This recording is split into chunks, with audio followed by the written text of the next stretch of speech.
یہ محاصرہ 3 دن جاری رہا۔ تیسرے دن رسول اللہ صلی اللہ علیہ وسلم نے فتح اور غنیمت کی دعا فرمائی، پھر مسلمانوں کو حملے کی دعوت دی۔ مسلمانوں نے شدت کا حملہ کیا۔ پہلے مقابلے کے لیے للکارا گیا، پھر گھمسان کی لڑائی شروع ہوئی۔ یہ لڑائی یہود کی شکست پر ختم ہوئی اور مسلمانوں نے سورج ڈوبنے سے پہلے قلعہ فتح کر لیا۔ غنیمت میں بہت سا غلہ ہاتھ آیا۔ اس قلعے میں سب سے زیادہ خوراک اور چربی تھی۔ اس طرح یہ مسلمانوں کے لیے سب سے کارآمد قلعہ ثابت ہوا۔ مسلمان اس سے پہلے سخت بھوک کا شکار تھے، چنانچہ بہت سے لوگوں نے گدھے ذبح کر دیے، لیکن اللہ کے رسول صلی اللہ علیہ وسلم نے ان کو کھانے سے منع فرما دیا۔ چنانچہ آپ کا حکم پا کر چولہوں پر چڑھی ہوئی ہانڈیاں الٹ دی گئیں۔ یہود نے یہاں سے بھاگ کر قلعہ زبیر میں پناہ لی اور وہاں قلعہ بند ہو گئے۔ یہ نطاط کا تیسرا اور آخری قلعہ تھا۔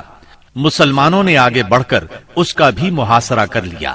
چوتھے دن ایک یہودی نے آ کر پانی کی بعض نالیوں کی نشاندہی کر دی۔ ان سے یہود پانی پیا کرتے تھے، چنانچہ مسلمانوں نے یہ نالیاں کاٹ دی۔ اس پر یہود نے باہر نکل کر سخت لڑائی کی، لیکن شکست کھا کر شک کی طرف پسپا ہو گئے اور حصن ابی میں قلعہ بند ہو گئے۔ مسلمانوں نے ان کا تعاقب کیا اور وہاں بھی ان کا محاصرہ کر لیا، چنانچہ وہ نہایت سخت لڑائی کے لیے تیار ہو کر نکلے۔ ان کے ایک بہادر نے نکل کر مقابلے کی دعوت دی اور مارا گیا، پھر دوسرا نکلا اور وہ بھی مارا گیا۔ اسے سیدنا ابو دجانہ سماک بن خراشہ انصاری رضی اللہ عنہ نے قتل کیا، اور اسے قتل کرتے ہی وہ تیزی سے قلعے میں جا گھسے۔ ان کے ساتھ ہی اور مسلمان بھی داخل ہو گئے۔ کچھ دیر تک قلعے کے اندر لڑائی جاری رہی، پھر یہود نے راہ فرار اختیار کی اور اس علاقے کے سب سے آخری قلعے حصن نزار میں قلعہ بند ہو گئے۔ مسلمانوں کو حصن ابی سے بہت سا مال غنیمت ہاتھ آیا۔ مسلمان اب حصن نزار کی طرف بڑھے اور اس کا محاصرہ کر لیا۔ یہ قلعہ پہاڑ کی چوٹی پر تھا اور وہاں پہنچنے کی کوئی صورت نہیں تھی۔ یہودیوں نے یہاں اپنی حفاظت کا زبردست انتظام کر رکھا تھا۔ انہیں یقین تھا کہ اس قلعے میں مسلمان داخل نہیں ہو سکیں گے، اس لیے انہوں نے اس قلعے میں عورتوں اور بچوں سمیت قیام کیا۔ تیر اور پتھر برسا کر سخت جوابی کارروائی کی۔ جواب میں مسلمانوں نے بھی منجنیق نصب کر کے اس قلعے پر پتھروں کی بارش شروع کر دی۔ اس سے ان کے دلوں پر رعب چھا گیا اور وہ کوئی قابل ذکر سختی برداشت کیے بغیر قتیبہ کے علاقے کی طرف بھاگ نکلے۔ مسلمانوں کو اس قلعے سے تانبے اور مٹی کے برتن ملے۔ ان کے بارے میں رسول اللہ صلی اللہ علیہ وسلم نے فرمایا، ان کو دھو لو اور ان میں کھانا پکاؤ۔ اس کے بعد مسلمان قلعہ قموس کی طرف بڑھے۔ یہ قتیبہ کا پہلا قلعہ تھا۔ 14 یا 20 دن تک اس کا محاصرہ جاری رہا۔ اس کے بعد یہود نے پناہ طلب کر لی۔ یہ بھی کہا جاتا ہے کہ انہوں نے پناہ طلب نہیں کی تھی، مسلمانوں نے لڑ کر فتح کیا اور یہود باقی 2 قلعوں وتیح اور سلالم کی طرف بھاگے۔ لیکن جب مسلمانوں نے ان کے محاصرے کے لیے پیش قدمی کی تو یہود نے اس شرط پر امان طلب کر لی کہ وہ عورتوں اور بچوں سمیت خیبر کی سرزمین سے جلا وطن ہو جائیں گے۔ رسول اللہ صلی اللہ علیہ وسلم نے یہ شرط مان لی اور آپ نے یہ بھی اجازت دی کہ سونے، چاندی، گھوڑے اور ہتھیاروں کے علاوہ وہ اپنی سواریوں پر جو کچھ اور جتنا کچھ لاد سکتے ہیں لے جائیں، اور اگر کچھ چھپایا تو ذمہ ختم سمجھا جائے گا۔ اس کے بعد انہوں نے باقی 3 قلعے مسلمانوں کے حوالے کر دیے۔ مسلمانوں کو 100 زرہیں، 400 تلواریں، 1000 نیزے اور 500 عربی کمانیں ہاتھ آئیں۔ ان چیزوں کے علاوہ تورات کے کچھ صحیفے بھی ملے، لیکن یہ مانگنے والوں کو واپس دے دیے گئے۔ کنانہ ابن ابی الحقیق اور اس کے بھائی نے بدعہدی کی اور بہت سا سونا چاندی اور جواہرات چھپا دیے، لہٰذا ان سے ذمہ ختم ہو گیا اور بدعہدی کی سزا میں ان دونوں کو قتل کر دیا گیا۔ حیی بن اخطب کی صاحبزادی سیدہ صفیہ کنانہ کے نکاح میں تھیں، انہیں قیدیوں میں داخل کر لیا گیا۔ اس غزوے میں کل 93 یہودی مارے گئے، جبکہ مسلمان 15 کے قریب شہید ہوئے۔ سیدنا عمرو بن امیہ زمری رسول اللہ صلی اللہ علیہ وسلم کا خط لے کر نجاشی کے پاس گئے تھے۔ جب وہ حبشہ کے مہاجرین کو ساتھ لے کر واپس ہوئے تو ان میں سے ایک جماعت نے خیبر کا رخ کیا، جس میں سیدنا ابو موسیٰ اشعری اور جعفر بن ابی طالب رضی اللہ عنہما بھی تھے۔ یہ لوگ رسول اللہ صلی اللہ علیہ وسلم کے پاس پہنچے تو خیبر فتح ہو چکا تھا۔ لیکن ابھی مال غنیمت تقسیم نہیں ہوا تھا۔ نبی کریم صلی اللہ علیہ وسلم نے سیدنا جعفر رضی اللہ عنہ کو بوسہ دیا اور فرمایا، اللہ کی قسم میں نہیں جانتا کہ مجھے کس بات کی زیادہ خوشی ہے، خیبر کی فتح کی یا جعفر کی آمد کی۔ پھر جب مال تقسیم فرمایا تو انہیں بھی مال غنیمت میں سے حصہ دیا۔ سیدہ صفیہ بنت حیی بن اخطب کو جب قیدیوں میں شامل کیا گیا تو انہیں رسول اللہ صلی اللہ علیہ وسلم کی اجازت سے دحیہ بن خلیفہ کلبی رضی اللہ عنہ نے لے لیا، لیکن صحابہ کرام نے آ کر عرض کیا، اے اللہ کے رسول صلی اللہ علیہ وسلم، صفیہ صرف آپ کے شایان شان ہیں، وہ بنو قریظہ اور بنو نذیر کی سردار ہیں۔ اس پر رسول اللہ صلی اللہ علیہ وسلم نے انہیں بلایا اور اسلام کی دعوت دی۔ انہوں نے اسلام قبول کیا۔ اس پر آپ نے انہیں آزاد کر دیا، انہیں نکاح کی پیشکش کی۔ ان کے منظور کرنے پر آپ نے ان سے شادی کر لی اور ان کی آزادی ہی کو ان کا مہر قرار دیا اور انہیں عورتوں کے حوالے کر دیا۔ جب خیبر اور وادی القرا فتح ہو گئے، فدق اور تیما کے باشندوں نے اطاعت قبول کر لی تو آپ نے مدینہ واپسی کی راہ اختیار فرمائی۔ راستے میں سیدہ صفیہ رضی اللہ عنہا کی رخصتی عمل میں آئی۔ دوسری صبح آپ نے کھجور، گھی اور پنیر کا ولیمہ کھلایا اور 3 روز شب عروسی کے طور پر ان کے ساتھ قیام فرمایا، پھر روانہ ہوئے۔ سفر 7 ہجری کے آخر یا ربیع الاول 7 ہجری کے اوائل میں مدینہ منورہ تشریف لائے۔ خیبر سے مدینہ آ کر رسول اللہ صلی اللہ علیہ وسلم مطمئن ہو گئے تھے کہ اطلاع ملی بنو انمار، ثعلبہ اور محارب کے بدو جمع ہو رہے ہیں۔ آپ نے مدینہ منورہ کا انتظام سیدنا عثمان بن عفان رضی اللہ عنہ کو سونپا، 700 صحابہ کو ساتھ لیا اور 2 دن کے فاصلے پر واقع مقام نخل کا رخ کیا۔ وہاں بنو غطفان کی ایک جمعیت سے آمنا سامنا ہوا۔ دونوں فریق ایک دوسرے کے سامنے آئے لیکن جنگ نہ ہوئی۔ نماز کی اقامت ہوئی تو نبی صلی اللہ علیہ وسلم نے مسلمانوں کو صلاۃ خوف پڑھائی، یعنی پہلے ایک گروہ کو 2 رکعت نماز پڑھائی، پھر وہ لوگ پیچھے چلے گئے تو دوسرے گروہ کو 2 رکعت نماز پڑھائی۔ اس طرح آپ کی 4 رکعت نماز ہوئی اور لشکر کی 2 رکعت۔ یہی صلاۃ خوف ہے۔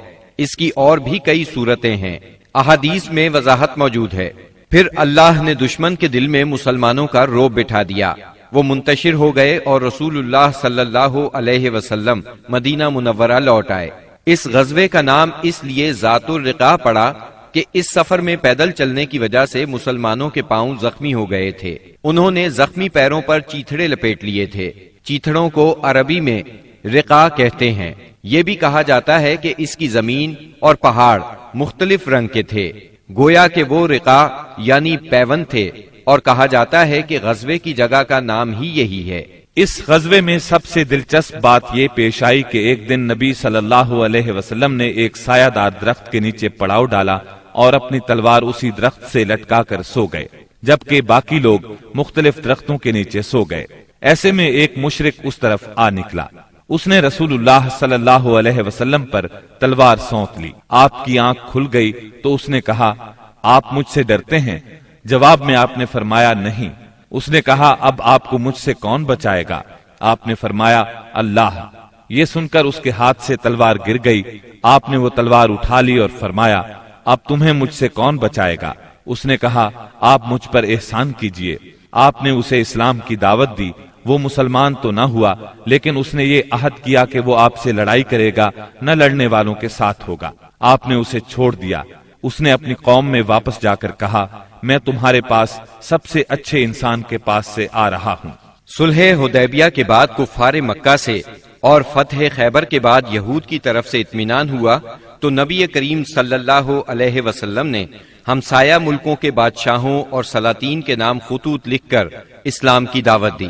آپ نے روم کے بادشاہ قیصر، مصر کے شاہ مقوقس، شام کے غسانی بادشاہ حارث بن ابی شمر، یمامہ کے حاکم حوزہ اور عمان کے حاکم کے پاس اپنے سفیروں کے ذریعے سے دعوتی خطوط ارسال فرمائے۔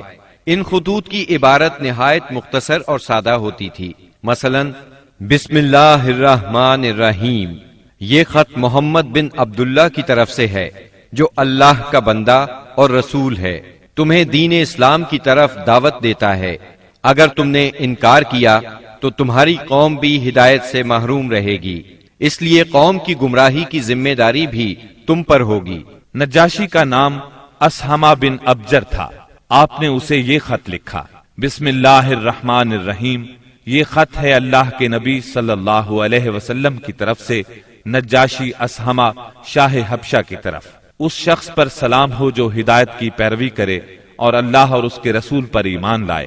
میں شہادت دیتا ہوں کہ اللہ وحدہ لا شریک کے سوا کوئی عبادت کے لائق نہیں، اس نے کسی کو اپنی بیوی بنایا نہ لڑکا، اور میں اس کی بھی شہادت دیتا ہوں کہ محمد اس کا بندہ اور رسول ہے، اور میں تمہیں اسلام کی دعوت دیتا ہوں کیونکہ میں اس کا رسول ہوں، لہٰذا اسلام لے آؤ، سلامت رہو گے۔ اے اہل کتاب، ایک ایسی بات کی طرف آؤ جو ہمارے اور تمہارے درمیان برابر ہے، وہ یہ کہ ہم اللہ کے سوا کسی اور کی عبادت نہ کریں، اس کے ساتھ کسی کو شریک نہ ٹھہرائیں، اور ہم میں سے بعض کو اللہ کے سوا رب نہ بنائے۔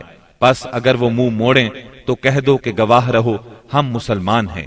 اگر تم نے یہ دعوت قبول نہ کی تو تم پر اپنی قوم کے نصارہ کا گناہ ہوگا۔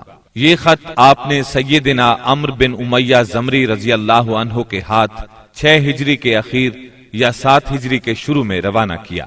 نجاشی کو جب یہ خط ملا تو اس نے آنکھوں سے لگایا، تخت سے اتر آیا اور سیدنا جعفر رضی اللہ عنہ کے ہاتھ پر اسلام قبول کر لیا۔ نبی صلی اللہ علیہ وسلم کو اپنی بیعت کے متعلق خط لکھا اور ام المؤمنین ام حبیبہ بنت ابی سفیان رضی اللہ عنہا کی شادی نبی صلی اللہ علیہ وسلم سے کر دی اور انہیں اپنی طرف سے 400 دینار مہر دیا۔ پھر انہیں اور مہاجرین حبشہ کو عمرو بن امیہ زمری کے ساتھ 2 کشتیوں میں روانہ کیا۔ وہ انہیں لے کر اس وقت پہنچے جب خیبر فتح ہو چکا تھا اور آپ ابھی وہیں تھے۔ اس نجاشی نے رجب 9 ہجری میں وفات پائی۔ نبی صلی اللہ علیہ وسلم نے اسی روز ان کی وفات کی اطلاع صحابہ کرام رضی اللہ عنہم کو دی اور ان کی غائبانہ نماز جنازہ پڑھی۔ مقوقس شاہ اسکندریہ اور مصر کے نام آپ نے جو خط لکھا اس کے الفاظ یہ ہیں، بسم اللہ الرحمن الرحیم، اللہ کے بندے اور اس کے رسول محمد صلی اللہ علیہ وسلم کی طرف سے مقوقس سربراہ قبط کی جانب، اس پر سلام جو ہدایت کی پیروی کرے۔ اما بعد، میں تمہیں اسلام کی دعوت دیتا ہوں، اسلام لے آؤ، سلامت رہو گے۔ اسلام لے آؤ، اللہ تمہیں دوہرا اجر دے گا، لیکن اگر تم نے منہ موڑا تو تم پر اہل قبط کا بھی گناہ ہوگا۔ اور اے اہل کتاب، ایسی بات کی طرف آؤ جو ہمارے اور تمہارے درمیان برابر ہے، وہ یہ کہ ہم اللہ کے سوا کسی کی عبادت نہ کریں اور اس کے ساتھ کسی کو شریک نہ ٹھہرائیں، اور ہم میں سے بعض کو اللہ کے سوا رب نہ بنائے۔ پس اگر وہ منہ موڑیں تو کہہ دو تم گواہ رہو کہ ہم مسلمان ہیں۔ یہ خط آپ نے حاتب بن ابی بلتع رضی اللہ عنہ کے ہاتھ بھیجا۔ انہوں نے مقوقس سے گفتگو کی، اسے خط دیا۔ مقوقس نے ان کی عزت افزائی کی اور خط کو ہاتھی دانت کے ڈبے میں رکھ کر اس پر مہر لگائی اور اسے محفوظ کر لیا، اور نبی صلی اللہ علیہ وسلم کو جواب لکھا اور اس میں اقرار کیا کہ ایک نبی باقی رہ گئے ہیں اور میں سمجھتا تھا وہ ملک شام سے نکلیں گے، بس اس نے یہ جواب دیا مسلمان نہیں ہوا۔ تحفے میں سیدہ ماریہ اور سیدہ سیرین رضی اللہ عنہما 2 لونڈیاں بھیجی۔ ان دونوں کا قبط میں بہت مقام تھا۔ کچھ کپڑے اور ایک خچر بھی ہدیے کے طور پر بھیجے۔ اس خچر کا نام دلدل تھا۔ نبی صلی اللہ علیہ وسلم نے ماریہ کو اپنے لیے منتخب فرمایا اور سیرین کو سیدنا حسان بن ثابت رضی اللہ عنہ کے لیے ہبہ کر دیا۔ خچر کو بھی آپ نے اپنی سواری کے لیے پسند فرمایا۔ آپ نے ایک خط شاہ فارس خسرو پرویز کے نام لکھا۔ آپ نے اسے لکھا، بسم اللہ الرحمن الرحیم، محمد رسول اللہ صلی اللہ علیہ وسلم کی طرف سے کسرا والی فارس کی جانب، اس شخص پر سلام جو ہدایت کی پیروی کرے اور اللہ اور اس کے رسول پر ایمان لائے اور گواہی دے کہ اللہ کے سوا کوئی عبادت کے لائق نہیں، وہ تنہا ہے، اس کا کوئی شریک نہیں، اور محمد صلی اللہ علیہ وسلم اس کے بندے اور رسول ہیں۔ میں تمہیں اللہ کی طرف بلاتا ہوں کیونکہ میں تمام انسانوں کی جانب اللہ کا بھیجا ہوا ہوں، تاکہ جو شخص زندہ ہے اسے انجام بد سے ڈرایا جائے اور کافروں پر حق بات ثابت ہو جائے، یعنی حجت تمام ہو جائے۔ بس تم اسلام لے آؤ، سالم رہو گے، اگر اس سے انکار کرو گے تو تم پر مجوس کا گناہ بھی ہوگا۔ یہ خط آپ نے سیدنا عبداللہ بن حذافہ سہمی رضی اللہ عنہ کے ذریعے بھیجا اور انہیں حکم دیا کہ اس کو عظیم بحرین کے حوالے کر دیں، اور سربراہ بحرین اسے کسرا کے حوالے کرے گا۔ جب یہ خط کسرا کے سامنے پڑھا گیا تو اس نے خط کو پھاڑ ڈالا اور کہا، میری رعایا میں سے ایک حقیر غلام اپنا نام مجھ سے پہلے لکھتا ہے۔ رسول اللہ صلی اللہ علیہ وسلم کو اس کی خبر ہوئی تو آپ نے فرمایا، اس نے میرے خط کو پھاڑا، اللہ اس کی بادشاہت کو پارا پارا کرے۔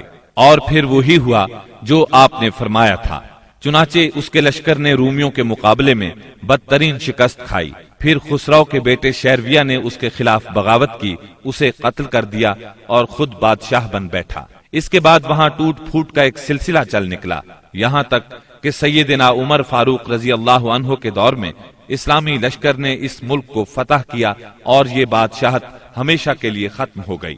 آپ نے ایک خط حارث بن ابی شمر غسانی کے نام لکھا، یہ قیصر کی طرف سے دمشق کا امیر تھا۔ اس کے نام آپ نے جو خط لکھا وہ یہ تھا، بسم اللہ الرحمن الرحیم، محمد رسول اللہ صلی اللہ علیہ وسلم کی طرف سے حارث بن ابی شمر کی طرف، اس پر سلام جو ہدایت کی پیروی کرے اور اللہ پر ایمان لائے اور تصدیق کرے۔ میں تجھے دعوت دیتا ہوں کہ اللہ وحدہ لا شریک پر ایمان لیا، تیرے لیے تیرا ملک باقی رہے گا۔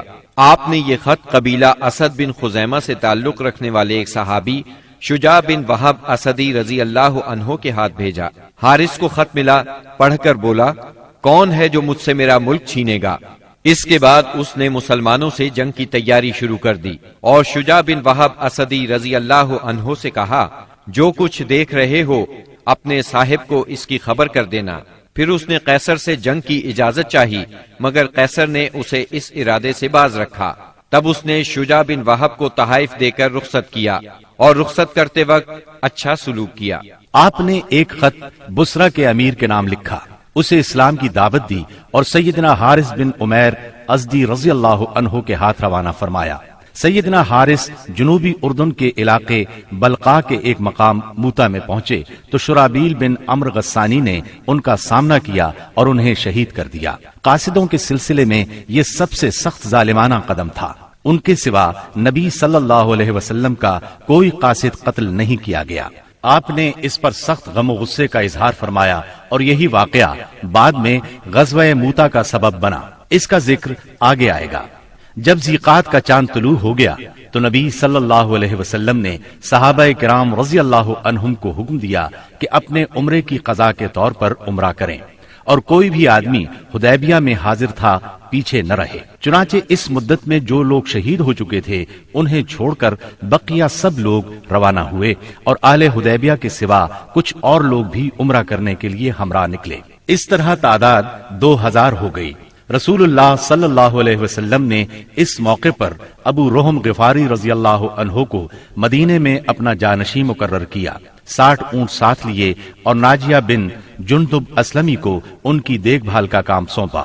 رسول اللہ صلی اللہ علیہ وسلم مکے میں داخلے کے وقت اپنی قصوہ نامی اونٹنی پر سوار تھے۔ مسلمانوں نے تلواریں حمائل کر رکھی تھی اور رسول اللہ صلی اللہ علیہ وسلم کو گھیرے میں لیے ہوئے لبیک پکار رہے تھے۔ مشرکین جبکہ مسلمانوں کا تماشا دیکھنے کے لیے گھروں سے نکل کر کعبے کے شمال میں واقع قیقیان پہاڑ پر جا بیٹھے تھے، انہوں نے آپس میں باتیں کرتے ہوئے کہا تھا کہ تمہارے پاس ایک ایسی جماعت آ رہی ہے جسے یثرب کے بخار نے توڑ ڈالا ہے۔ اس لیے نبی صلی اللہ علیہ وسلم نے حکم دیا کہ وہ پہلے 3 پھیروں میں کندھوں کو ہلاتے ہوئے دوڑ کر چلیں تاکہ کفار کو معلوم ہو جائے مسلمان کمزور نہیں ہوئے۔ اس طرح چلنے کو رمل کہتے ہیں۔ یہ سنت آج تک قائم ہے اور قیامت تک قائم رہے گی۔ اہل مکہ نے اگرچہ معاہدے کی روح سے عمرے کی اجازت دے دی تھی، لیکن تھے وہ بہت طیش میں۔ روسائے قریش نے تو شہر کو خالی ہی کر دیا تھا اور کعبے کے شمال میں واقع پہاڑ قیقیان پر چلے گئے تھے۔ رسول اللہ صلی اللہ علیہ وسلم کو دیکھنے کے لیے مشرکین نے لائن لگا رکھی تھی۔ آپ مسلسل لبیک پکار رہے تھے، یہاں تک کہ آپ نے چھڑی سے حجر اسود کو چھوا، پھر آپ نے طواف کیا اور صحابہ کرام نے بھی طواف کیا۔ اس وقت سیدنا عبداللہ بن رواحہ رضی اللہ عنہ تلوار حمائل کیے رسول اللہ صلی اللہ علیہ وسلم کے آگے آگے چل رہے تھے اور رجز کے یہ اشعار پڑھ رہے تھے: خلوا بني الكفار عن سبيله خلوا فكل الخير في رسوله اليوم نضربكم على تأويله كما ضربناكم على تنزيله ضربا يزيل الهام عن مقيله ويذهل الخليل عن خليله۔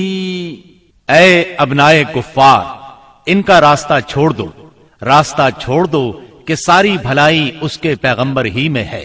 آج ہم اس کی تعویل پر تمہیں ماریں گے جیسے اس کی تنزیل پر تمہیں مار چکے ہیں، اور مار بھی ایسی ماریں گے کہ کھوپڑی اپنی جگہ سے چھٹک جائے گی اور دوست کو دوست سے بے خبر کر دے گی۔ اس طرح مکے میں آپ نے 3 دن قیام فرمایا، اور اس دوران میں سیدہ میمونہ بنت حارث ہلالیہ رضی اللہ عنہا سے شادی کی۔ وہ سید الشہداء سیدنا حمزہ رضی اللہ عنہ کی بیوی اور ابن عباس رضی اللہ عنہ کی خالہ تھیں۔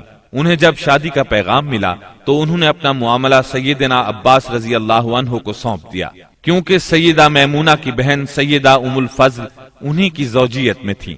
سیدنا عباس نے نبی صلی اللہ علیہ وسلم سے ان کی شادی کر دی۔ 3 دن گزرنے کے بعد قریش نے پیغام بھیجا کہ معاہدے کی شرط پوری ہو چکی ہے، اب مسلمانوں کو چاہیے کہ مکہ سے چلے جائیں۔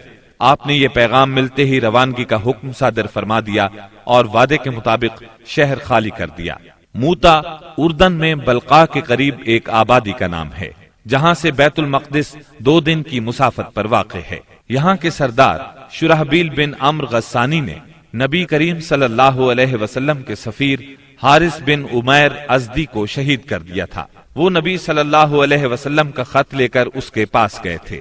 اس طرح مظلوم حارث کے قتل سے سفیروں کی جانیں خطرے میں پڑ گئی تھیں، اس لیے نبی کریم صلی اللہ علیہ وسلم نے قریباً 3000 کی فوج زید بن حارثہ رضی اللہ عنہ کے ہمراہ روانہ کی اور فرمایا، اگر زید شہید ہو جائیں تو جعفر امیر ہوں، اور جعفر شہید ہو جائیں تو عبداللہ بن رواحہ امیر ہوں گے۔ اسلامی لشکر شمال کی طرف بڑھتا ہوا معان پہنچا اور یہیں لشکر نے پڑاؤ ڈالا، اور جاسوسوں نے اطلاع پہنچائی کہ ہرقل قیصر روم بلقاء کے علاقے میں مآب کے مقام پر 1,00,000 رومیوں کا لشکر لے کر خیمہ زن ہے، اور اس کے جھنڈے تلے عرب کے صحرا نشین عیسائی قبائل لخم، جزام، بلقین، بہرا اور بلیجی وغیرہ کے بھی قریباً 1,00,000 آدمی شہنشاہ ہرقل کی آمد پر وہاں جمع تھے۔ اس لیے حاکم غسان نے ہرقل سے مدد کی درخواست کی۔ ہرقل نے اس کی مدد کے لیے فوج بھیج دی۔ اس طرح مسلمانوں کے مقابلے میں اتنی بڑی فوج آ گئی۔ مسلمان صرف 3000 تھے اور دشمن 1,00,000 سے زیادہ۔ مورخین نے ان کی تعداد 1,50,000 تک لکھی ہے۔ اتنی بڑی تعداد دیکھ کر مسلمان سوچ میں پڑ گئے۔ اس کے بارے میں انہوں نے آپس میں مشورہ کیا تو کچھ لوگوں کا خیال تھا کہ ہم رسول اللہ صلی اللہ علیہ وسلم کو تحریری طور پر دشمن کی تعداد کی اطلاع دیں۔ رسول اللہ صلی اللہ علیہ وسلم کی طرف سے مزید کمک ملے گی یا کوئی اور حکم ملے گا اور اس کی تعمیل کی جائے گی۔ لیکن سیدنا عبداللہ بن رواحہ رضی اللہ عنہ نے اس رائے کی مخالفت کرتے ہوئے مسلمانوں سے فرمایا، ہم فتح اور شکست کے لیے نہیں، اللہ کی رضا کے لیے میدان میں آئے ہیں، لہٰذا فتح اور شکست سے بے نیاز ہو کر لڑو۔ انہوں نے یہ الفاظ کہہ کر لوگوں کو مزید گرما دیا، لوگو اللہ کی قسم، جس چیز سے آپ کترا رہے ہیں یہ تو وہی شہادت ہے جس کی طلب میں آپ لوگ نکلے ہیں۔ ہم تو محض اس دین کے بل پر لڑتے ہیں جس سے اللہ نے ہمیں مشرف کیا ہے، اس لیے آگے بڑھو، ہمیں 2 بھلائیوں میں سے ایک بھلائی ضرور حاصل ہوگی، ہم غالب آئیں گے یا شہادت سے سرفراز ہوں گے۔ آخرکار سیدنا عبداللہ بن رواحہ رضی اللہ عنہ کی پیش کی ہوئی بات پر عمل کیا گیا اور اس طرح جنگ شروع ہو گئی۔ رسول اللہ صلی اللہ علیہ وسلم کے پروردہ سیدنا زید بن حارثہ رضی اللہ عنہ فوج کے سپہ سالار تھے۔ سیدنا زید بن حارثہ نہایت جواں مردی سے لڑتے اور دشمنوں کو مارتے کاٹتے آخر شہید ہو گئے۔ ان کی شہادت کے بعد سیدنا جعفر طیار رضی اللہ عنہ نے جھنڈا اپنے ہاتھوں میں لیا۔ یہ نبی صلی اللہ علیہ وسلم کے چچا زاد سیدنا علی رضی اللہ عنہ کے سگے بھائی تھے۔ 33 سال کی عمر تھی، نہایت جواں مردی سے لڑے، جسم پر 90 سے زیادہ زخم کھا کر شہادت کا جام نوش کیا۔ ان کے بعد سیدنا عبداللہ بن رواحہ رضی اللہ عنہ نے علم ہاتھ میں لیا اور جنگ شروع کی، آخر شہید ہو گئے۔ پھر خالد بن ولید رضی اللہ عنہ نے فوج کی کمان سنبھالی اور 1.5 دن کی شدید ترین جنگ کے بعد اپنے سے 40 گنا فوج کو بھاگنے پر مجبور کر دیا۔ اس جنگ میں 9 تلواریں سیدنا خالد کے ہاتھ سے ٹوٹیں۔ ادھر نبی صلی اللہ علیہ وسلم نے صحابہ کرام کو مدینے میں اسی دن 3 سالاروں کی شہادت کی خبر دی اور بتلایا کہ اب کمان خالد بن ولید کے ہاتھ میں آ گئی ہے، اور اسی جنگ کے بعد سیدنا خالد بن ولید کو سیف اللہ کا خطاب عطا ہوا۔ صلح حدیبیہ کو منعقد ہوئے 2.25 سال گزر چکے تھے اور ہجرت کا 8واں سال ختم ہونے کو تھا کہ کفار مکہ نے عہد شکنی کی۔ ہوا یہ کہ قبیلہ بنو بکر نے، جو کفار کا معاون اور حلیف تھا، قبیلہ بنو خزاعہ پر حملہ کر دیا۔ یہ قبیلہ مسلمانوں کا حلیف تھا۔ اس کے نتیجے میں بنو خزاعہ کو شدید جانی و مالی نقصان پہنچا۔ ان بیچاروں نے امان بھی مانگی، بھاگ کر خانہ کعبہ میں پناہ بھی لی، مگر انہیں ہر جگہ بے دریغ قتل کیا گیا۔ یہ مظلوم جب الہک یعنی اپنے اللہ کے واسطے کر کے رحم کی درخواست کرتے تھے تو یہ ظالم ان کے جواب میں کہتے تھے لا الہ الیوم، یعنی آج اللہ کوئی چیز نہیں۔ مظلوموں کے بچے کچھے 40 آدمیوں نے بھاگ کر اپنی جان بچا لی تھی۔ یہ لوگ نبی صلی اللہ علیہ وسلم کی خدمت میں پہنچے اور اپنی مظلومی اور بربادی کی داستان سنائی۔ عمرو بن سالم خزائی نے پردرد نظم میں تمام واقعات سنائے۔ اس نظم کے چند اشعار کا ترجمہ یہ ہے: قریش نے آپ سے وعدہ خلافی کی، انہوں نے اس مضبوط معاہدے کو جو آپ سے کیا تھا توڑ ڈالا، ہمیں خشک گھاس کی طرح پامال کر دیا۔ وہ سمجھتے ہیں کہ ہماری امداد کو کوئی نہیں آئے گا، وہ تو ذلیل ہیں اور قلیل ہیں۔ انہوں نے وطیر میں ہمیں سوتے ہوئے جا لیا، ہمیں رکوع اور سجود کی حالت میں پارا پارا کر دیا۔ اس طرح معاہدے کی خلاف ورزی کر کے قریش نے صلح نامہ حدیبیہ کو توڑ دیا، مگر بعد میں جب انہیں اپنی عجلت اور عاقبت نااندیشی کا خیال آیا تو رسول اللہ صلی اللہ علیہ وسلم کی خدمت میں ابو سفیان کو معاہدے کی تجدید کے لیے بھیجا، لیکن یہ ایک سیاسی چال تھی۔ رسول اللہ صلی اللہ علیہ وسلم نے انہیں کوئی جواب نہ دیا۔ ان حالات میں اس کے سوا کوئی چارہ نہ تھا کہ کفار کی سازشوں کے اس مرکز کو ہمیشہ کے لیے بند کر دیا جائے، تاکہ کفار کو مسلمانوں کی طاقت کا صحیح اندازہ ہو جائے اور وہ سازش کرنے کی جرأت نہ کر سکیں، نہ فساد اور لڑائی پر آمادہ ہوں۔ چنانچہ رسول اللہ صلی اللہ علیہ وسلم 10,000 صحابہ کرام کے ساتھ ہجرت کے 8ویں سال رمضان المبارک میں مکے کی طرف روانہ ہوئے۔ جب مکہ چند میل کے فاصلے پر رہ گیا تو آپ نے صحابہ کے ساتھ پڑاؤ کیا اور حکم دیا کہ سب لوگ الگ الگ آگ روشن کریں تاکہ کفار مکہ کو مسلمانوں کی کثرت تعداد کا اندازہ ہو سکے اور ناحق خون ریزی نہ ہو۔ یہ نہایت مناسب اور کارگر ترکیب تھی جو اللہ تعالیٰ نے اپنے نبی صلی اللہ علیہ وسلم کو سجھائی تھی۔ اس منظر کا مکے کے کافروں پر بڑا اثر ہوا اور اس قدر روب بیٹھا کہ انہوں نے اس موقع پر جنگ کے بارے میں سوچا تک نہیں۔ راستے ہی میں اس وقت اسلام کے سب سے بڑے دشمن ابو سفیان نبی کریم صلی اللہ علیہ وسلم کی خدمت میں حاضر ہوئے اور اسلام قبول کیا۔ انہوں نے نبی کریم صلی اللہ علیہ وسلم کے ارشاد کے مطابق مکے پہنچ کر یہ اعلان کیا: جو کوئی ہتھیار پھینک دے گا اسے قتل نہیں کیا جائے گا، جو کوئی خانہ کعبہ کے اندر جائے گا اسے قتل نہیں کیا جائے گا، جو کوئی اپنے گھر کے اندر بیٹھ رہے گا اسے قتل نہیں کیا جائے گا، جو کوئی ابو سفیان کے گھر پناہ لے لے گا اسے قتل نہیں کیا جائے گا، جو کوئی حکیم بن حزام کے گھر پناہ لے گا اسے قتل نہیں کیا جائے گا، بھاگ جانے والے کا تعاقب نہیں کیا جائے گا، زخمی کو قتل نہیں کیا جائے گا، اسیر کو قتل نہیں کیا جائے گا۔ منگل 17 رمضان المبارک کی صبح رسول اللہ صلی اللہ علیہ وسلم مکے کی طرف روانہ ہوئے۔ آپ نے سیدنا عباس رضی اللہ عنہ کو حکم دیا کہ ابو سفیان کو وادی کے تنگ نائے پر پہاڑی ناکے کے پاس روکے رکھیں تاکہ وہاں سے گزرنے والی اللہ کی فوجوں کو دیکھ سکیں۔ سیدنا عباس نے ایسا ہی کیا۔ قبائل اپنے اپنے پرچم لیے وہاں سے گزرنے لگے۔ جب کوئی قبیلہ گزرتا تو ابو سفیان پوچھتے: عباس، یہ لوگ کون ہیں؟ جواب میں سیدنا عباس رضی اللہ عنہ کہتے بنو فلاں، مثلاً یہ بنو سلیم ہیں، یہاں تک کہ انصار کا دستہ گزرا جس کا پرچم سیدنا سعد بن عبادہ رضی اللہ عنہ کے ہاتھ میں تھا۔ انہوں نے کہا ابو سفیان، آج خون ریزی اور مار دھاڑ کا دن ہے، آج کعبہ حلال کیا جائے گا۔ ابو سفیان بولے عباس، پامالی کا دن مبارک ہو۔ پھر رسول اللہ صلی اللہ علیہ وسلم اپنے سبز دستے میں تشریف لائے۔ آپ مہاجرین اور انصار کے درمیان میں تھے، یہاں صرف لوہے کی باڑ دکھائی پڑ رہی تھی۔ ابو سفیان نے کہا سبحان اللہ، عباس یہ کون لوگ ہیں؟ سیدنا عباس رضی اللہ عنہ نے کہا یہ انصار اور مہاجرین کے ساتھ رسول اللہ صلی اللہ علیہ وسلم ہیں۔ ابو سفیان بولے بھلا ان سے محاذ آرائی کی کسے طاقت ہے؟ تمہارے بھتیجے کی بادشاہت تو بہت زبردست ہو گئی ہے۔ سیدنا عباس رضی اللہ عنہ نے کہا یہ بادشاہت نہیں، نبوت ہے۔ ابو سفیان بولے آپ ٹھیک کہتے ہیں۔ پھر انہوں نے رسول اللہ صلی اللہ علیہ وسلم کو سیدنا سعد رضی اللہ عنہ کی بات بتائی۔ آپ نے فرمایا سعد نے غلط کہا، آج کعبے کی تعظیم کا دن ہے، آج کعبے کو غلاف پہنایا جائے گا۔ پھر آپ نے پرچم سیدنا سعد رضی اللہ عنہ کے ہاتھ سے لے کر ان کے صاحبزادے قیس کے حوالے کر دیا۔ جب رسول اللہ صلی اللہ علیہ وسلم ذی طوا پہنچے تو میسرہ کے سالار سیدنا خالد بن ولید رضی اللہ عنہ کو حکم دیا کہ وہ قدا کے راستے مکہ میں زیریں حصے سے داخل ہوں اور کوئی آڑے آئے تو اسے کاٹ کر رکھ دیں یہاں تک کہ صفا پر آپ سے آ ملیں۔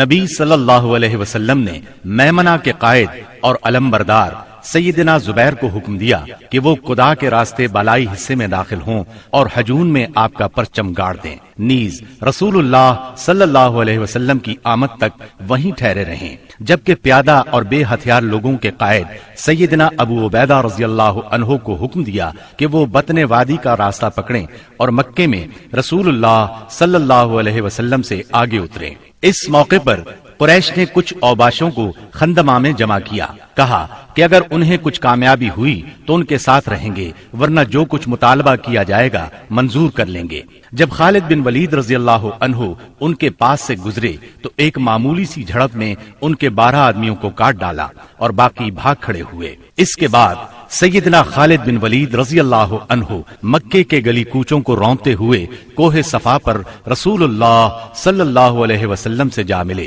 البتہ ان کے دستے کے 2 آدمی بھٹک کر لشکر سے بچھڑ گئے اور شہید کر دیے گئے۔ ادھر سیدنا زبیر رضی اللہ عنہ نے حجون میں مسجد فتح کے پاس جھنڈا گاڑا اور ایک خیمہ نصب کیا، اس میں ام سلمہ اور سیدہ میمونہ رضی اللہ عنہما نے قیام کیا اور وہیں ٹھہری رہیں یہاں تک کہ رسول اللہ صلی اللہ علیہ وسلم تشریف لے آئے۔ تھوڑی دیر آرام فرمایا پھر آگے بڑھے۔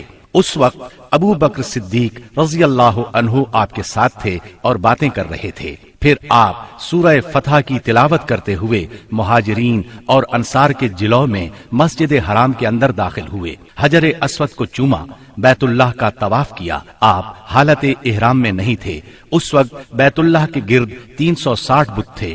آپ صلی اللہ علیہ وسلم ایک لکڑی سے ان بتوں کو کچوکے لگاتے جا رہے تھے اور فرماتے جاتے تھے جاء الحق وزهق الباطل ان الباطل كان زهوقا، حق آ گیا اور باطل چلا گیا، یقیناً باطل جانے ہی والا ہے۔ جاء الحق وما يبدئ الباطل وما يعيد، حق آ گیا اور باطل کی چلت پھرت ختم ہو گئی۔ آپ بتوں کو ہلکی سی ضرب لگاتے جا رہے تھے اور بت گرتے جا رہے تھے۔ جب آپ طواف سے فارغ ہو گئے تو سیدنا عثمان بن طلحہ رضی اللہ عنہ کو بلا کر ان سے کعبے کی چابی لی اور اس کو کھولنے کا حکم دیا۔ پھر اس میں جو بت تھے انہیں نکلوا کر توڑوا دیا، جو تصاویر تھیں انہیں مٹوا دیا۔ اس کے بعد آپ سیدنا اسامہ بن زید اور سیدنا بلال رضی اللہ عنہم کے ساتھ اندر داخل ہوئے اور دروازہ بند کر لیا۔ پھر دروازے کے مقابل کی دیوار کے رخ سے 3 ہاتھ کے فاصلے پر کھڑے ہوئے اپنے بائیں 1 ستون، دائیں 2 ستون اور پیچھے 3 ستون کیے اور 2 رکعت نماز پڑھی۔ پھر بیت اللہ میں گھوم کر اس کے اطراف میں اللہ کی تکبیر اور توحید کے الفاظ کہے۔ اس کے بعد آپ نے دروازہ کھولا۔ قریش مسجد حرام میں صفیں لگاتے کھچا کھچ بھرے تھے۔ آپ نے دروازے کے دونوں بازو پکڑ کر ایک بلیغ خطبہ دیا، جس میں اسلام کے بہت سے احکام بیان فرمائے، جاہلیت کے امور کو ساقط کیا اور اس کی نخوت کے خاتمے کا اعلان کیا۔ پھر فرمایا، قریش کے لوگوں، تمہارا کیا خیال ہے میں تمہارے ساتھ کیا سلوک کرنے والا ہوں؟ انہوں نے جواب دیا، آپ کریم بھائی ہیں اور کریم بھائی کے صاحبزادے ہیں۔ آپ نے ارشاد فرمایا، لا تسریب علیکم اليوم اذهبوا فانتم الطلقاء، آج کے دن تم پر کوئی سرزنش نہیں، جاؤ تم سب آزاد ہو۔ پھر نیچے تشریف لائے اور مسجد حرام میں تشریف فرما ہوئے۔ چابی سیدنا عثمان بن طلحہ رضی اللہ عنہ کو واپس کی اور فرمایا، اس کو ہمیشہ ہمیشہ کے لیے لے لو، تم لوگوں سے اسے وہی چھینے گا جو ظالم ہوگا۔ نبوت کے ابتدائی دنوں میں ایک مرتبہ نبی اکرم صلی اللہ علیہ وسلم نے انہی عثمان سے فرمایا تھا کہ بیت اللہ کا دروازہ کھول دو، انہوں نے انکار کیا تھا۔ تب نبی کریم صلی اللہ علیہ وسلم نے فرمایا تھا، اچھا تم دیکھ لینا کہ ایک دن یہ چابی میرے ہاتھ میں ہوگی اور میں جسے چاہوں گا اسے عطا کروں گا۔ یہ سن کر عثمان بن طلحہ رضی اللہ عنہ نے جواب دیا تھا، کیا اس روز قریش کے سبھی مرد ذلیل اور تباہ ہو جائیں گے؟ اس بات کے جواب میں آپ نے فرمایا تھا، وہ اور بھی زیادہ عزت دار ہوں گے۔ اسی روز رسول اللہ صلی اللہ علیہ وسلم ام ہانی بنت ابی طالب کے گھر میں داخل ہوئے، وہاں غسل کیا اور ان کے گھر ہی میں 8 رکعت نماز پڑھی۔ ہر 2 رکعت پر سلام پھیرا۔ یہ چاشت کا وقت تھا، اس لیے کسی نے اسے چاشت کی نماز سمجھا اور کسی نے فتح کی نماز مراد لی۔ ام ہانی نے اپنے 2 دیوروں کو پناہ دے رکھی تھی۔ سیدنا علی رضی اللہ عنہ انہیں قتل کرنا چاہتے تھے۔ اس بارے میں جب ام ہانی رضی اللہ عنہا نے بات کی تو آپ نے فرمایا، جسے تم نے پناہ دے رکھی ہے اسے ہم نے پناہ دی۔ ظہر کی نماز کا وقت ہوا تو رسول اللہ صلی اللہ علیہ وسلم نے سیدنا بلال رضی اللہ عنہ کو حکم فرمایا، بلال کعبے کی چھت پر چڑھ کر اذان دو۔ چنانچہ انہوں نے کعبے کی چھت پر چڑھ کر اذان دی۔ یہ گویا اسلام کے غلبے کا اعلان تھا، اور جس قدر یہ مشرکین کو ناگوار تھا، مسلمانوں کے لیے اسی قدر خوشگوار تھا۔ والحمدللہ رب العالمین۔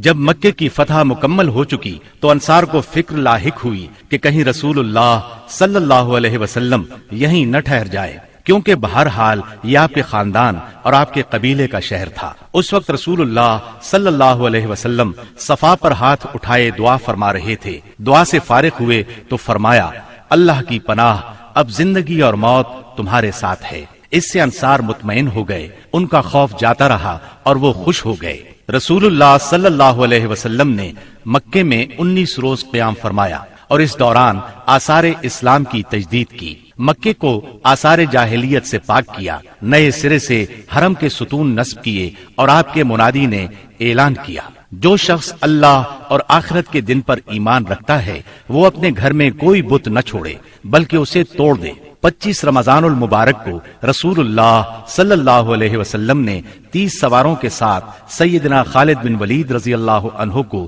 عزا اور اس کا بتخانہ ڈھانے کے لیے نخلا روانہ کیا۔ سیدنا خالد بن ولید نے جا کر اس کو ڈھا دیا۔ یہ مشرکین کا سب سے بڑا بت تھا۔ پھر آپ نے رمضان ہی میں سیدنا عمرو بن عاص رضی اللہ عنہ کو سوا نامی بت ڈھانے کے لیے روانہ کیا۔ یہ حزیل کا سب سے بڑا بت تھا۔ اس کا استھان مکے سے شمال مشرق میں 150 کلومیٹر کے فاصلے پر رہات نامی مقام پر تھا۔ سیدنا عمرو نے جا کر اس کو ڈھایا۔ اس کا مجاور بت کی بے بسی دیکھ کر مسلمان ہو گیا۔ پھر آپ صلی اللہ علیہ وسلم نے سعد بن زید اشہلی کو اسی ماہ رمضان میں 20 سوار دے کر منات کی طرف روانہ فرمایا۔ یہ قدیت کے پاس مشلل میں تھا۔ یہ کلب، خزاع، غسان اور اوس و خزرج کا بت تھا۔ سیدنا سعد نے جا کر اسے توڑ دیا اور بت خانہ ڈھا دیا۔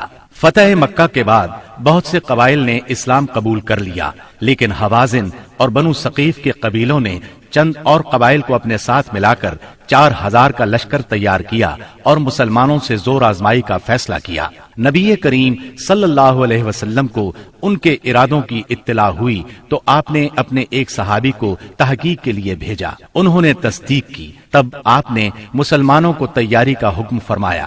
چنانچہ 10,000 مدنی اور 2,000 مکی فوج کا لشکر تیار ہو گیا۔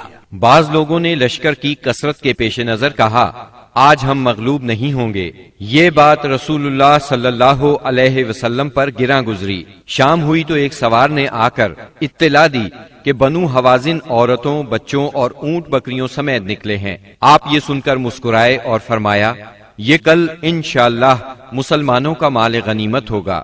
10 شوال 8 ہجری کی رات رسول اللہ صلی اللہ علیہ وسلم حنین پہنچے۔ وادی حنین مکہ معظمہ سے 30 میل دور واقع ہے۔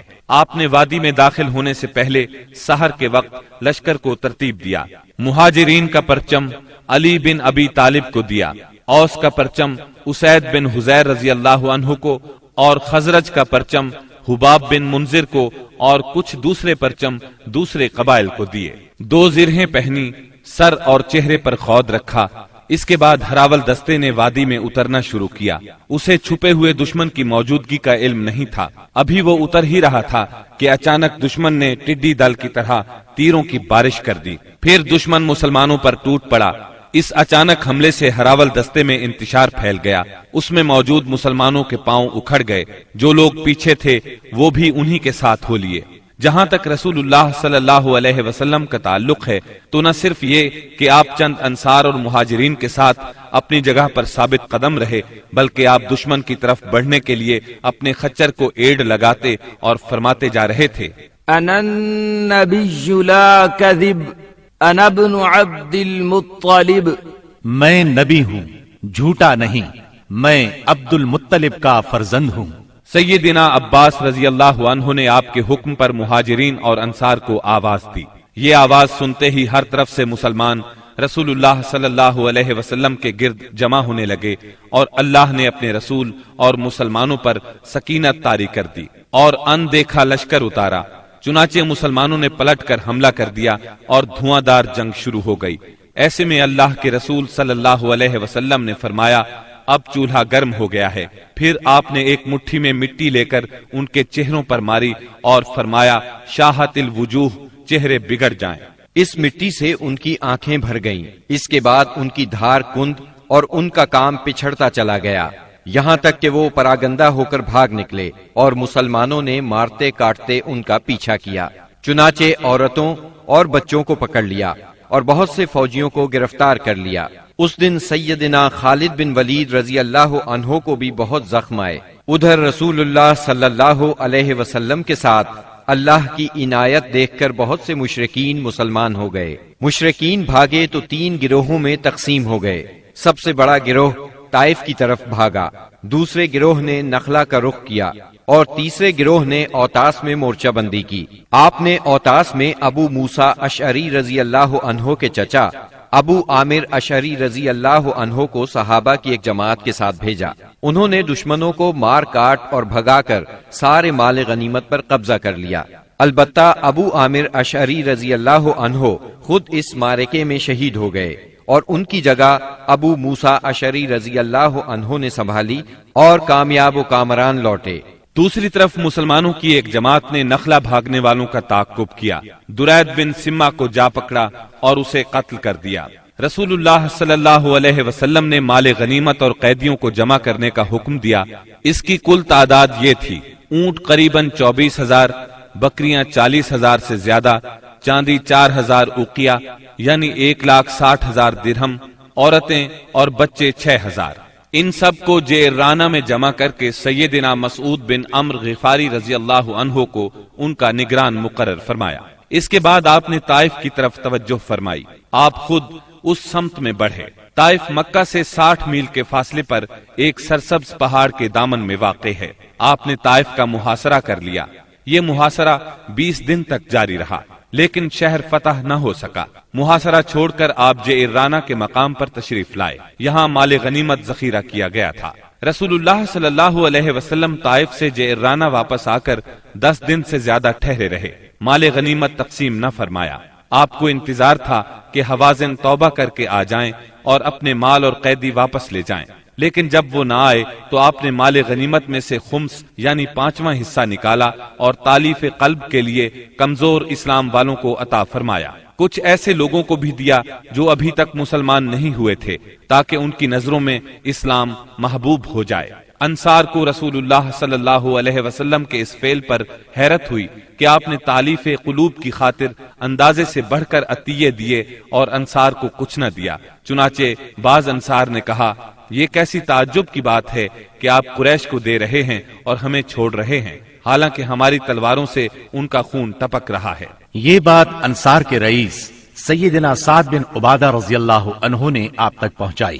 آپ نے صرف انصار کو جمع فرمایا، اللہ کی حمد و ثنا کی، پھر اللہ نے آپ پر جو احسان کیا تھا اس کا ذکر کیا۔ اس کے بعد فرمایا، انصار کے لوگوں، تم اپنے جی میں دنیا کی ایک حقیر سی گھاس کے لیے ناراض ہو گئے۔ اس کے ذریعے سے میں نے لوگوں کا دل جوڑا تھا تاکہ وہ مسلمان ہو جائیں، اور تمہیں تمہارے اسلام کے حوالے کر دیا تھا۔ اے انصار، کیا تم اس سے راضی نہیں کہ لوگ اونٹ بکریاں لے جائیں اور تم رسول اللہ صلی اللہ علیہ وسلم کو لے کر اپنے ڈیروں پر جاؤ؟ اس ذات کی قسم جس کے ہاتھ میں محمد کی جان ہے، اگر ہجرت نہ ہوتی تو میں بھی انصار کا ایک فرد ہوتا، اور اگر سارے لوگ ایک راہ چلیں اور انصار دوسری راہ تو میں بھی انصار ہی کی راہ چلوں گا۔ اے اللہ، انصار پر رحم فرما، انصار کے بیٹوں پر رحم فرما اور انصار کے پوتوں پر رحم فرما۔ اس پر لوگ اس قدر روئے کہ داڑھیاں تر ہو گئیں اور کہنے لگے، ہم راضی ہیں کہ ہمارے حصے اور نصیب میں رسول اللہ صلی اللہ علیہ وسلم ہوں۔ اس کے بعد رسول اللہ صلی اللہ علیہ وسلم واپس آ گئے اور انصار بھی واپس ہو گئے۔ بنی سعد کے ایک سردار زہیر نے آگے بڑھ کر عرض کیا، بنی سعد سے آپ کا رضاعت یعنی دودھ کا رشتہ ہے اور وہ آپ سے مہربانی کی امید رکھتے ہیں۔ اس پر آپ نے عبد المطلب کی اولاد کے حصے کے غلام اور باندیاں آزاد کر دی۔ جب مسلمانوں کو اس کا علم ہوا تو انہوں نے بھی ایسا ہی کیا۔ اس طرح 6000 قیدیوں کو رہائی مل گئی۔ مال غنیمت کی تقسیم سے فارغ ہو کر رسول اللہ صلی اللہ علیہ وسلم نے عمرے کا احرام باندھا۔ یہی عمرہ جعرانہ ہے۔ عمرے سے فارغ ہو کر مدینہ واپسی کی راہ لی اور ذیقعد میں 6 دن یا 3 دن باقی تھے جب آپ مدینہ منورہ پہنچے۔ محرم 9 ہجری میں مدینہ منورہ خبر پہنچی کہ بنو تمیم قبائل کو جزیہ نہ دینے پر اکسا رہے ہیں۔ رسول اللہ صلی اللہ علیہ وسلم نے عیینہ بن حصن فزاری کی قیادت میں 50 سواروں کا ایک دستہ بھیجا۔ انہوں نے صحرا میں حملہ کر کے ان کے 11 آدمی، 21 عورتیں اور بچے گرفتار کر لیے اور انہیں مدینہ لے آئے۔ اس کے بعد بنو تمیم کے 10 سردار آئے اور شاعری اور خطابت کے مقابلے کی خواہش ظاہر کی۔ چنانچہ ان کے خطیب اتارد بن حاجب نے خطبہ دیا۔ اس کا جواب سیدنا ثابت بن قیس رضی اللہ عنہ نے دیا۔ پھر ان کے شاعر زبرقان بن بدر نے اشعار کہے۔ جواب میں سیدنا حسان بن ثابت رضی اللہ عنہ نے اپنے اشعار پیش کیے۔ انہوں نے اسلام کے خطیب اور شاعر کی فضیلت کا اعتراف کیا اور مسلمان ہو گئے۔ رسول اللہ صلی اللہ علیہ وسلم نے ان کے قیدی واپس کر دیے اور انہیں بہترین تحائف سے نوازا۔ رجب 9 ہجری میں نبی کریم صلی اللہ علیہ وسلم کو اطلاع ملی کہ ہرقل قیصر روم مسلمانوں کے خلاف جنگ کرنے کے لیے زبردست تیاریاں کر رہا ہے۔ آپ نے مناسب خیال کیا کہ آگے بڑھ کر دشمن کا راستہ روک لیا جائے۔ چنانچہ آپ نے مجاہدین کو تیاری کا حکم دیا اور اپنے حلیف قبائل سے مدد بھی طلب فرمائی۔ منافقوں نے مسلمانوں کو یہ کہہ کر بہکانا شروع کیا کہ اس جنگ میں جانا موت کو دعوت دینا ہے، کیونکہ یہ اعراب کی جنگ نہیں بلکہ قیصر روم کی فوج کا مقابلہ ہے۔ رسول اللہ صلی اللہ علیہ وسلم نے مالداروں کو غریب لوگوں کی تیاری میں مدد دینے کی ترغیب دی۔ مالدار حضرات سے جو کچھ ہو سکا لے آئے۔ سب سے پہلے سیدنا ابو بکر صدیق رضی اللہ عنہ اپنا سارا مال لے آئے۔ یہ 4000 درہم تھے۔ رسول اللہ صلی اللہ علیہ وسلم نے پوچھا، اپنے اہل کے لیے بھی کچھ باقی چھوڑا ہے؟ سیدنا ابو بکر صدیق رضی اللہ عنہ نے جواب میں عرض کیا، ان کے لیے اللہ اور اس کے رسول کو چھوڑا ہے۔ سیدنا عمر رضی اللہ عنہ اپنا آدھا مال لائے۔ سیدنا عثمان بن عفان رضی اللہ عنہ کے متعلق کہا جاتا ہے کہ انہوں نے 10,000 دینار، پالان اور کجاوے سمیت 300 اونٹ اور 50 گھوڑے دیے۔ اس پر نبی کریم صلی اللہ علیہ وسلم نے ان کے بارے میں فرمایا، آج کے بعد عثمان جو بھی کریں انہیں نقصان نہیں ہوگا۔ اس کے بعد عثمان رضی اللہ عنہ نے پھر صدقہ کیا، پھر اور صدقہ کیا، یہاں تک کہ ان کے صدقے کی مقدار نقدی کے علاوہ 900 اونٹ اور 100 گھوڑے تک جا پہنچی۔ سیدنا عبد الرحمن بن عوف رضی اللہ عنہ 200 اوقیہ یعنی 8000 درہم کے برابر چاندی لائے۔ سیدنا عباس رضی اللہ عنہ بہت سا مال لائے۔ سیدنا طلحہ، سعد بن عبادہ اور محمد بن مسلمہ وغیرہ بھی مال لے کر آئے۔ سیدنا عاصم بن عدی رضی اللہ عنہ 90 وسق یعنی 13,500 کلو کھجوریں لائے۔ باقی صحابہ نے بھی اپنی اپنی بساط کے مطابق بڑھ چڑھ کر صدقات کی لائن لگا دی، یہاں تک کہ عورتوں نے بھی اپنے زیورات اتار اتار کر آپ کی خدمت میں بھیج دیے۔ تنگ دست صحابہ کرام آپ صلی اللہ علیہ وسلم سے سواری طلب کرنے کے لیے آئے۔ آپ نے فرمایا، میں کچھ نہیں پاتا جس پر آپ لوگوں کو سوار کروں۔ وہ اس حالت میں واپس لوٹے کہ ان کی آنکھیں آنسو بہا رہی تھیں، اس لیے کہ وہ کچھ خرچ کرنے کو بھی نہ پا سکے۔ چنانچہ ان حضرات کو سیدنا عباس اور سیدنا عثمان رضی اللہ عنہما نے تیار کیا۔ نبی کریم صلی اللہ علیہ وسلم نے مدینہ منورہ کا انتظام محمد بن مسلمہ کو سونپا۔ بال بچوں پر سیدنا علی رضی اللہ عنہ کو مقرر فرمایا۔ خود لشکر لے کر تبوک کی طرف روانہ ہوئے۔ تبوک شام کی سرحد پر واقع ہے۔ نبی کریم صلی اللہ علیہ وسلم نے سب سے بڑا علم سیدنا ابو بکر صدیق رضی اللہ عنہ کے سپرد کیا اور پھر ہر قبیلے کا جھنڈا اس کے سردار کے حوالے کیا۔ غرض اسلام کا یہ لشکر 14 دن میں تبوک پہنچ گیا۔ جب قیصر روم ہرقل کو مسلمانوں کے جوش، جذبے اور تیاری کی اطلاع ملی تو اس نے جنگ کا ارادہ ترک کر دیا۔ آپ نے 20 روز وہاں قیام فرمایا۔ اسی مقام پر قیصر روم کے ماتحت حکام نے آپ سے امان طلب کر کے جزیہ دینا قبول کیا۔ اس کے بعد لشکر اسلام جنگ کے بغیر اپنا مقصد حاصل کر کے واپس لوٹ آیا۔ منافقین نے مسلمانوں میں پھوٹ ڈالنے کے لیے مسجد قباء کے مقابلے میں مسجد زرار تعمیر کی تھی۔ جب نبی صلی اللہ علیہ وسلم غزوہ تبوک کے لیے جانے لگے تو منافقین نے اس مسجد میں نماز پڑھنے کی خواہش کی۔ آپ نے انہیں جواب دیا کہ واپسی پر پڑھاؤں گا۔ واپسی کی خبر پا کر یہ لوگ آگے بڑھے تاکہ رسول اللہ صلی اللہ علیہ وسلم مسجد زرار میں نماز ادا فرمائیں۔ اس وقت اللہ تعالیٰ نے وحی نازل فرمائی اور اپنے رسول کو مسجد زرار کی حقیقت سے آگاہ فرمایا۔ یہ ذکر سورہ توبہ کی آیات 107 اور 108 میں آیا ہے۔ وحی آنے پر رسول اللہ صلی اللہ علیہ وسلم نے منافقین کی تعمیر کردہ مسجد کو گروا دیا، اس کا تمام سامان جلوا دیا۔ 9 ہجری میں چند واقعات تاریخی نوعیت کے پیش آئے۔ تبوک سے واپسی کے بعد اویمر اجلانی اور ان کی بیوی کے درمیان لعان ہوا۔ غامدیہ نامی ایک عورت آپ کی خدمت میں حاضر ہوئی۔ اس نے بدکاری کا اقرار کیا۔ آپ نے اسے رجم کرنے کا حکم فرمایا، لیکن وہ بچے کی ماں بننے والی تھی، لہٰذا بچے کی پیدائش کے بعد رجم کیا گیا۔ اسحمہ نجاشی شاہ حبشہ نے وفات پائی اور رسول اللہ صلی اللہ علیہ وسلم نے ان کی غائبانہ نماز جنازہ ادا فرمائی۔ نبی صلی اللہ علیہ وسلم کی صاحبزادی ام کلثوم رضی اللہ عنہا کی وفات ہوئی۔ ان کی وفات پر آپ کو سخت غم ہوا اور آپ نے سیدنا عثمان رضی اللہ عنہ سے فرمایا، اگر میرے ہاں تیسری بیٹی ہوتی تو اس کی شادی بھی میں تم سے کر دیتا۔ تبوک سے رسول اللہ صلی اللہ علیہ وسلم کی واپسی کے بعد منافقین کے سردار عبداللہ بن ابی نے وفات پائی۔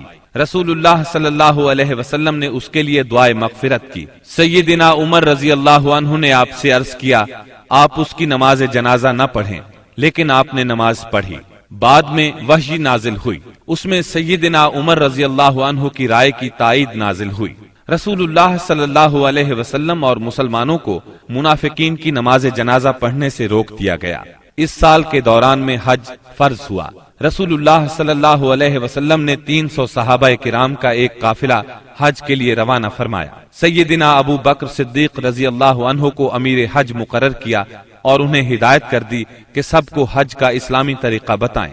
سیدنا ابو بکر صدیق رضی اللہ عنہ کی روانگی کے بعد سورہ برات یعنی سورہ توبہ کی ابتدائی آیات نازل ہوئیں، جس میں ان تمام مشرکین سے عہد توڑنے کا حکم تھا جنہوں نے اپنے عہد کی پاسداری نہیں کی تھی، اور ان کو اور ان لوگوں کو جن کا سرے سے کوئی عہد ہی نہیں تھا 4 مہینے کی مہلت دی گئی تھی کہ اس دوران میں جس طرح چاہیں زمین میں گھوم پھر لیں، تاکہ انہیں معلوم ہو جائے کہ وہ اللہ کو بے بس نہیں کر سکتے، اور یہ کہ اللہ کافروں کو رسوا کر کے رہے گا۔ البتہ جو مشرکین اپنے عہد پر قائم تھے اسے توڑا نہیں تھا اور مسلمانوں کے خلاف کسی کی مدد نہیں کی تھی، ان کا عہد پورا کرنے کا حکم دیا گیا۔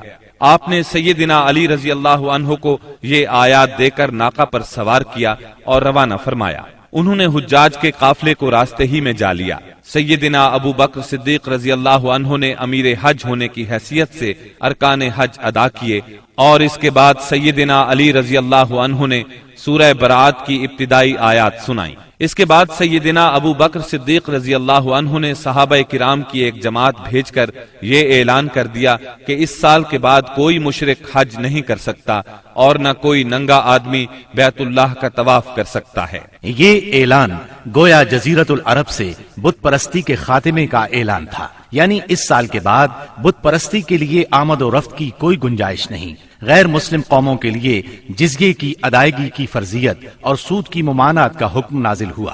رسول اللہ صلی اللہ علیہ وسلم جو ہی تبوک سے مدینے واپس آئے، وفود کی آمد کا سلسلہ شروع ہو گیا۔ یہ سلسلہ اگلے برس 10 ہجری تک جاری رہا۔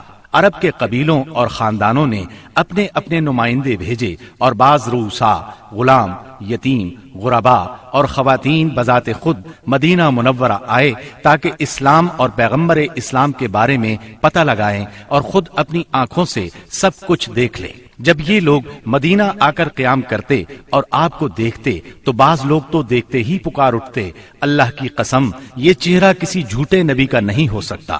اس کے بعد اسلام قبول کر لیتے۔ جب جزیرہ عرب میں دعوت و تبلیغ مکمل ہو گئی اور اللہ نے اہل ایمان کی ایک ایسی جماعت پیدا فرما دی جو دعوت کی حفاظت کی ضامن اور اسے زمین کے کونے کونے تک پہنچانے کی کفیل تھی، تو اللہ تعالیٰ نے چاہا کہ رسول اللہ صلی اللہ علیہ وسلم کو انتقال سے قبل ان کی جہد پیہم کا ثمرہ بھی دکھلا دے۔ چنانچہ آپ کو ذی الحج 10 ہجری میں بیت اللہ کے حج سے مشرف فرمایا۔ آپ نے حج کا ارادہ فرمایا تو لوگوں میں اس کا اعلان کر دیا۔ آپ کا ارادہ حج سن کر تمام عرب ساتھ جانے کے لیے ٹوٹ پڑا۔ ہفتے کے دن 26 ذی-القعدہ کو آپ نے کوچ کی تیاری فرمائی، بالوں میں کنگھی کی، تیل لگایا، تہبند پہنا، چادر اوڑھی اور ظہر کی نماز کے بعد مدینے سے چل پڑے اور عصر سے پہلے ذوالحلیفہ پہنچ گئے۔ وہاں پہنچ کر 2 رکعت نماز عصر پڑھی اور رات بھر خیمہ زن رہے۔ صبح ہوئی تو صحابہ کرام سے فرمایا، رات میرے پروردگار کی طرف سے ایک آنے والا آیا، اس نے کہا اس مبارک وادی میں نماز پڑھو اور کہو حج میں عمرہ ہے۔ اس کے بعد آپ صلی اللہ علیہ وسلم نے اپنا سفر جاری رکھا۔ ہفتہ بھر بعد مکے کے قریب پہنچے تو ذی طوا میں رات گزاری اور وہیں نماز فجر پڑھ کر غسل فرمایا، پھر مسجد حرام میں داخل ہوئے۔ یہ اتوار 4 ذی الحج کی صبح تھی۔ وہاں حجر اسود کو بوسہ دیا، بیت اللہ کا 7 مرتبہ طواف کیا۔ طواف کے بعد مقام ابراہیم پر نماز پڑھی اور دوبارہ حجر اسود کو بوسہ دیا۔ پھر کوہ صفا پر آئے، صفا اور مروہ کے درمیان سعی کی۔ اس کے بعد اعلان فرمایا، جس شخص کے ساتھ قربانی کا جانور نہ ہو وہ احرام کھول دے۔ 8 ذی الحج ترویہ کے دن آپ مکہ سے مینا تشریف لے گئے اور وہاں 9 ذی الحج کی صبح تک قیام فرمایا۔ ظہر، عصر، مغرب، عشاء اور فجر کی نمازیں وہیں پڑھیں، پھر اتنی دیر ٹھہرے کہ سورج طلوع ہو گیا۔ اس کے بعد عرفہ کو چل پڑے۔ وہاں پہنچے تو وادی نمرہ میں قبہ تیار تھا، اسی میں اترے۔ جب سورج ڈھل گیا تو آپ کے حکم سے آپ کی اونٹنی قصواء پر کجاوا کسا گیا اور آپ بطن وادی میں تشریف لے گئے۔ اس وقت آپ کے گرد 1,24,000 یا 1,44,000 انسانوں کا سمندر ٹھاٹھیں مار رہا تھا۔ آپ نے ان کے درمیان ایک جامع خطبہ ارشاد فرمایا۔ جو لوگ خطبے کے جملوں کو سن رہے تھے وہ دوسروں تک پہنچا رہے تھے اور سنانے کے لیے بلند آواز سے دوہرا رہے تھے۔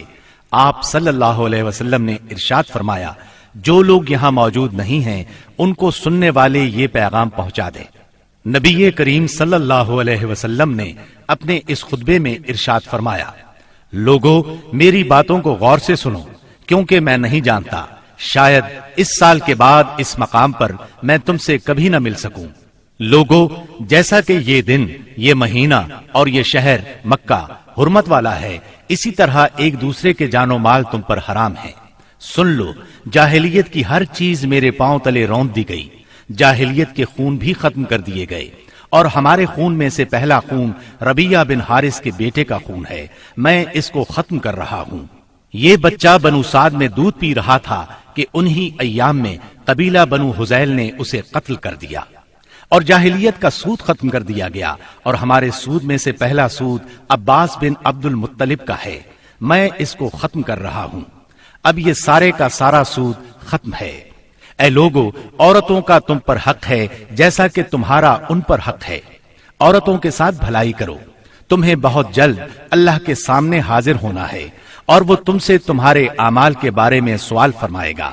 خبردار خبردار، میرے بعد گمراہ نہ ہو جانا، لوگو، نہ تو میرے بعد کوئی پیغمبر ہے، نہ کوئی اور امت ہی پیدا ہونے والی ہے۔ خوب سن لو، اپنے پروردگار کی عبادت کرنا، پنجگانہ نماز ادا کرنا، رمضان کے روزے رکھنا، اپنے مالوں کی زکوٰۃ دینا، تمام مسلمان محکوم ہوں یا آزاد یکساں ذمہ داریاں اور حقوق رکھتے ہیں۔ اعمال دین کے سوا کسی کو کسی پر کوئی فضیلت نہیں۔ تم اپنے غلاموں کو وہ کھلاؤ جو تم خود کھاتے ہو، اور انہیں وہ لباس پہناؤ جو تم خود پہنتے ہو، ان پر نہ کوئی ظلم کرو اور نہ ان کا کوئی حق چھینو۔